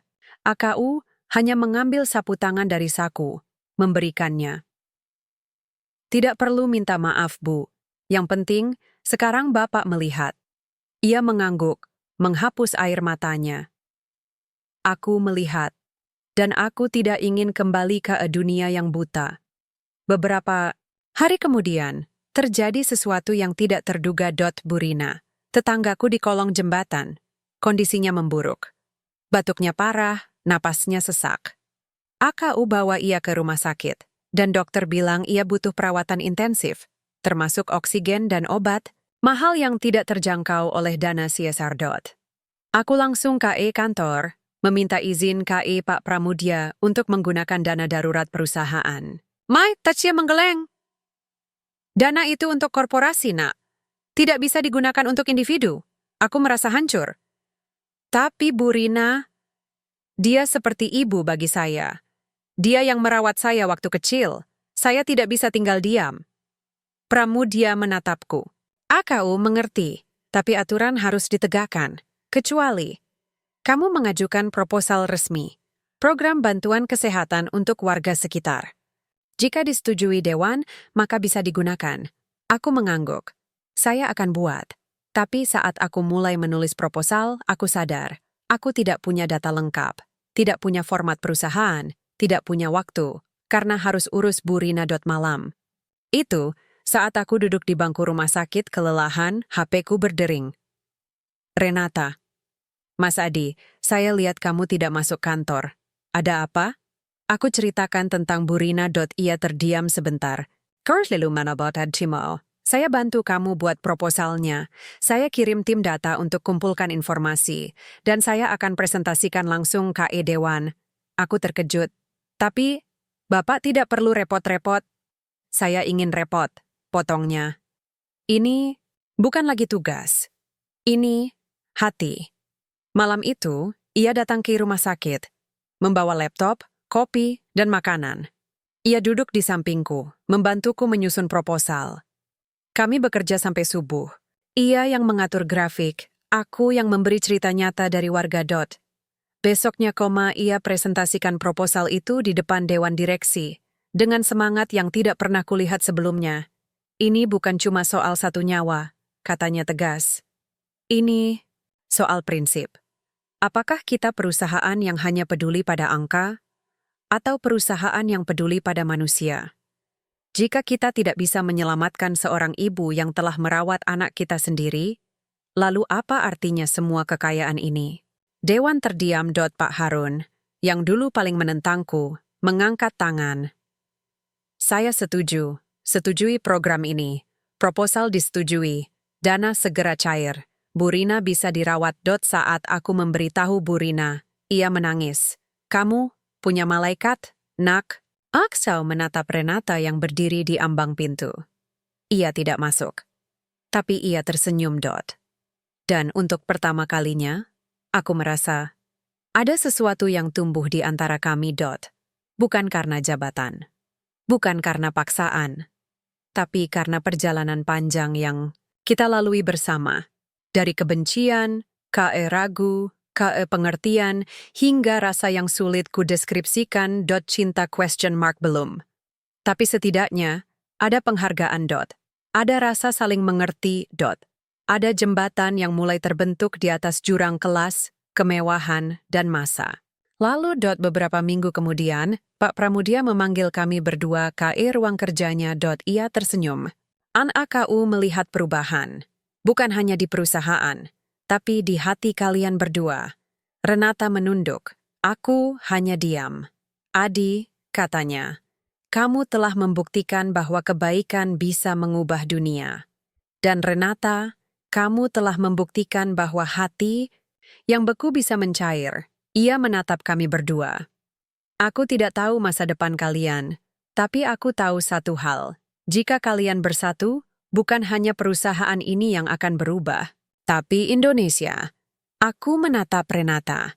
Ia menatapku balik. Dan untuk pertama kalinya, aku tidak melihat wanita kaya yang sombong. Aku melihat seorang perempuan yang sedang belajar menjadi manusia. Seperti aku. Hanya beda jalan. Tapi tujuan yang sama. Hari ini, langit Jakarta tidak seperti biasanya.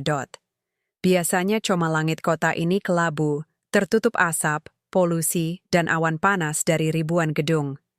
Tapi pagi ini, setelah hujan semalam yang lembut, langit membiru cerah. Angin sepoi-sepoi menyapu kolong, Jembatan, menggerakkan terpal biruku yang kini tidak lagi kusebut rumah harapan, tapi saksi bisu dari semua yang telah kulewati. Karena hari ini, aku menikah. Bukan di ballroom hotel mewah, bukan di kapel putih dengan bunga mawar sejauh mata memandang. Tapi di sini, di bawah jembatan Cakung Lama. Di tempat aku dulu tidur sendirian, kelaparan, dan diremehkan oleh dunia. Di tempat yang pernah kusebut rumah. Dan yang menikah denganku. Bukan sembarang orang. Renata Pramudia. Putri tunggal chairman Pramudia Group. Wanita yang dulu melemparkanku Rp1.000 sambil menyebutku sampah masyarakat. Wanita yang dulu menatapku seolah aku makhluk yang tidak seharusnya bernapas di udara, yang sama dengannya. Tapi kini, ia berdiri di sini. Memakai kebaya sederhana berwarna putih, rambutnya dihiasi bunga melati, wajahnya bersinar, bukan karena makeup atau cahaya lampu, tapi karena ketulusan yang akhirnya menemukan jalannya. Aku memakai jas sederhana, bukan Armani, bukan Hugo Boss, tapi jas yang kubeli dari pasar loak, dikreasikan penjahit warga. Kemejanya putih bersih, dasinya kain batik dari hasil kerajinan ibu-ibu pelatihan CSR. Sepatu pantofelku masih yang lama, yang sudah kusikat sampai kilap. Tapi yang paling penting, hatiku bersih. Dan untuk pertama kalinya, aku merasa lengkap. Upacara pernikahan ini bukan yang diatur oleh protokol sosialita. Tidak ada tamu dari kalangan elit. Tidak ada media yang disewa. Tidak ada kemewahan yang mencolok. Tapi yang hadir adalah yang paling berharga. Bu Rina, duduk di kursi roda, wajahnya penuh air mata. Bahagia, tangannya menggenggam foto almarhum. Suaminya. Eko Coma memakai seragam sekolah barunya, membawa bunga untuk kami. Pak Juna, dengan warung kelontong mini yang kini berkembang, datang membawa nasi tumpeng buatan istrinya. Warga kolong jembatan, pemulung, penjual asongan, ibu-ibu pelatihan, semuanya datang, ratusan orang. Dengan senyum, doa, dan hati yang tulus. Pak Pramudia berdiri di sampingku. Ia tidak memakai jas chairman. Ia memakai kemeja batik sederhana, seperti bapak biasa yang menikahkan anaknya. Adi, bisiknya, matanya berkaca-kaca. Hari ini, aku bukan hanya menyerahkan putriku, aku menyerahkan hatiku. Karena kamu telah mengembalikan makna keluarga bagi kami. Aku menggenggam tangannya erat. Terima kasih, Ayah. Karena Ayah berani menebus dosa, saya bisa menemukan cinta.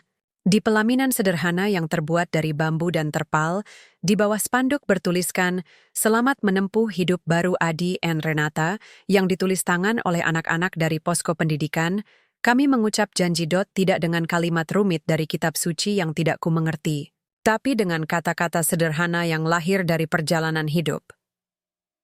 Aku menikahimu bukan karena kau kaya, bukan karena kau cantik, tapi karena kau berani berubah.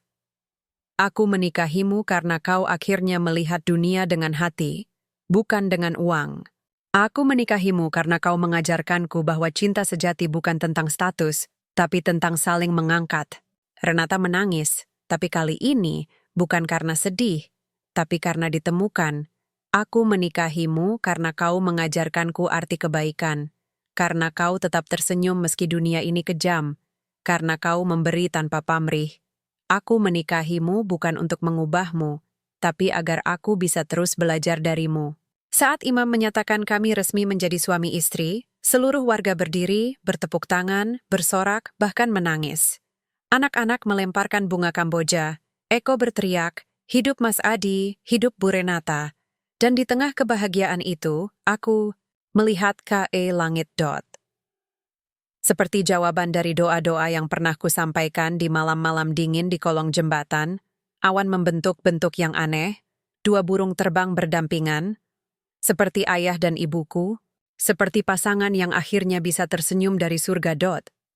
Setelah acara, Pak Pramudia mengumumkan sesuatu yang membuat semua terdiam. "Adi," katanya, suara tegas, "hari ini kamu bukan hanya menjadi menantuku, kamu adalah putraku. Secara hukum, secara batin, secara warisan, aku telah menandatangani dokumen pengangkatan anak.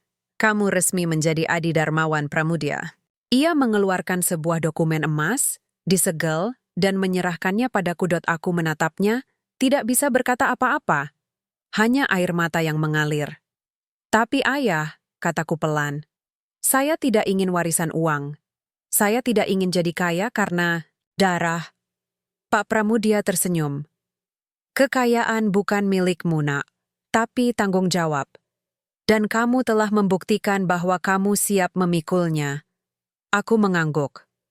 Kalau begitu, saya terima. Bukan untuk saya, tapi untuk mereka. Aku menunjuk Wakar di sekeliling. Untuk yang selama ini tidak dianggap, beberapa bulan kemudian, aku dan Renata membuka Yayasan Harapan Baru, sebuah lembaga yang fokus pada pemberdayaan anak jalanan, pemulung, dan korban PHK. Kami tidak hanya beri bantuan, tapi pelatihan, pendidikan, dan akses KE kesehatan. Yang paling aku banggakan, kami membuka sekolah impian di bekas lahan kosong dekat kolong jembatan, sekolah tanpa biaya, dengan guru-guru relawan, dan murid-murid yang dulu mengemis di jalan. Eko kini duduk di kelas 3 SD. Ia ingin jadi guru. Kenapa? Guru Eko? Tanyaku suatu hari. Karena guru bisa bantu banyak anak seperti saya, katanya. Tersenyum lebar. Aku tertawa. Tapi hatiku hancur, dalam arti yang indah. Suatu malam, saat aku dan Renata duduk di depan tenda lama, yang kini menjadi museum kecil bernama Rumah Harapan, jejak seorang pemulung, ia bertanya, "Masih menyesal pernah jadi pemulung?" Aku menggeleng. Tidak pernah, karena dari sanalah aku belajar segalanya, bahwa manusia bukan dihargai dari apa yang dimiliki, tapi dari apa yang diberi. Ia menatapku. Kalau bisa balik waktu, apa yang akan kamu ubah? Aku menatap langit. Tidak ada, karena semua penderitaan, semua hinaan, semua air mata, membawaku ke sini. Ke pelukanmu, ke hati yang akhirnya pulih. Ia memelukku erat. Dan di bawah langit Jakarta yang penuh bintang palsu dari cahaya kota, aku tahu. Kebaikan itu nyata. Cinta itu nyata. Dan harapan tidak pernah mati. Orang miskin bukan yang tidak punya uang. Orang miskin adalah yang tidak punya hati. Dan orang kaya bukan yang punya banyak emas. Orang kaya adalah yang bisa membuat dunia ini lebih hangat dengan kebaikannya. Adi Darmawan Pramudia.